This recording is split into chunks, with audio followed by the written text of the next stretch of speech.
नांदेडच्या लोहा तालुक्यातील माळाकोळी येथे स्वर्गीय गोपीनाथ मुंडे यांचे स्मृती भवन व पूर्णाकृती पुतळा उभारण्यात आला। गोपीनाथ मुंडे यांच्या पुतळ्याचे अनावरण मंत्री पंकजा मुंडे यांच्या हस्ते करण्यात आले। यावेळी माजी मंत्री धनंजय मुंडे देखील उपस्थिती होते। या पुतळा अनावरण सोहळ्याला पंचक्रोशीतील नागरिकांनी मोठी गर्दी केली होती। पुतळा अनावरण सोहळ्यादरम्यान मंत्री पंकजा मुंडे या आपल्या वडिलांच्या आठवणी सांगताना अतिशय भावुक झाल्या होत्या। गोपीनाथ मुंडे यांचे नाव मी जगाला कधीही विसरू देणार नाही असे मी शपथ खाल्ली होती। मी असो किंवा नसो, परंतु गोपीनाथ मुंडे यांचं नाव कधीही विसरू देणार नाही असं मंत्री पंकजा मुंडे आपल्या वडिलांच्या आठवणी सांगताना म्हणाल्या। तुम्ही देखना पुतळा माझ्या बाबांचा बनवला। मी मुंडे साहेबांच्या पुतळ्याचा हात पकडून खरं रवले होते। आता मी कसं सांगू तुम्हाला की मला काय वाटतंय या दिवशी माझ्या जीवनामध्ये। मुंडे साहेबांच्या जाण्यानंतर त्यांच्या अंतिम संस्काराच्या दिवशी मी शपथ खाल्ली होती की गोपीनाथ मुंडे हे नाव मी जगाला कधीही विसरू देणार नाही। आणि ही शपथ मी पदावर असेन नसेन, मी मंत्री असेन नसेन, मी आमदार असेन नसेन, मी या जीवनात असेन नसेन, तरी ही शपथ पूर्ण करणारी मुलगी म्हणून माझं नाव घेतलं जाईल एवढीच साधी माझी इच्छा आहे।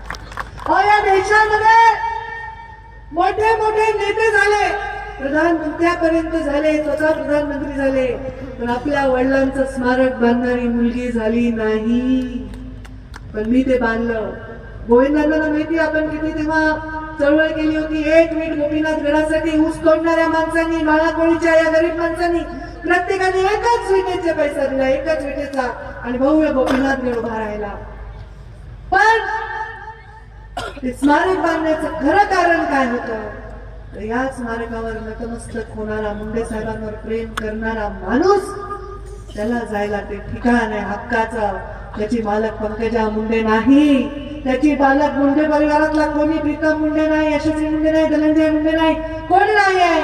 त्या स्मारकाचे मालक तुम्ही। एक रुपया मी ना सरकारचा घेतला ना कुणाचा घेतला, तुमच्या घामाच्या एका विटेतून प्रत्येकाची एक वीट निर्माण करून ते स्मारक झालं।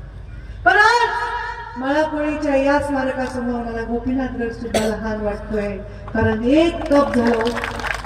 12 दिवस आपण सुखद पाळतो, तेरावा करतो, गोड जेवण करतो, मग माणसाला आठवण राहत नाही। अशा जमान्यामध्ये 12 वर्ष एका नेत्याला जाऊन सुद्धा अजूनही त्याचं स्मारक उभं राहत आहे।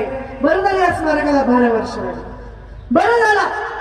तुम्ही मला 12 वर्ष झाले, एक तप झाले, वाट बघावी लागली। अरे 12 वर्ष होऊनही अजूनही मुंडे साहेबांचा पुतळा उभा राहतोय, स्मारक उभा राहतोय। माझ्या कातड्याचे जोडे जरी मी केले ना आणि तुमच्या पायात घातले तरीही हे ऋण फिटणार नाही। मुंडे साहेब मंत्री झाले होते देशामध्ये, आणि त्यांच्या सत्काराची तयारी करायची जबाबदारी माझ्याकडे। मी त्यांना 10 वेळा म्हणले नको बाबा, भरपूर तयारी करायची, आपण नंतरच्या तारखेत करू। नाही म्हणलं, मला 3 तारखेलाच सत्कार, 3 तारखेलाच सत्कार करायचा। बघा काळ आल्यावर माणसाचं कसं होतंय। आम्ही म्हणत होतो नको, आमची तयारी होणार नाही, आम्हाला जंगी करायचंय। 14 वर्षानंतर वनवास पिटलाय, मुंडे साहेब मंत्री झाले, तर त्यांना काळाने बोलवून घेतलं। आणि असं कधी झालंय कुठल्या राजकारणात, जीवनात तुम्ही बघितलंय? मोठ्या मोठ्या नेत्यांचा मृत्यू झालाय, कोणाला हत्या झालीय, काय काय झालंय, पण तुम्ही हे पाहिले का कधी की ज्या दिवशी सत्कार असतो त्या दिवशी एखाद्याला सरनावं जावं लागतं? पाहिले कधी? कधीही इतिहासात अशी कधीही घटना घडलेली नाहीये। मला नेहमी वाटतं की माझे बाबा माझ्यासाठी खूप प्रिय होते, पण त्यांच्यामध्ये भगवान बाबांचा आशीर्वाद आणि ईश्वराचा अंश होता, कारण असं एक्झिट कोणालाही मिळत नाही। म्हणून एक शेर मारते, बाबाने नाही मारला म्हणून मी सांगते, जिंदगी में कुछ इस तरह निभाया अपना किरदार, जिंदगी में कुछ इस तरह निभाया अपना किरदार, पर्दा गिर चुका है, तालियां फिर भी बज रही। तुम्ही पाहत आहात महाराष्ट्राच्या कुशीतलं GK न्यूज मराठी, सात जनतेची, भूमी महाराष्ट्राची।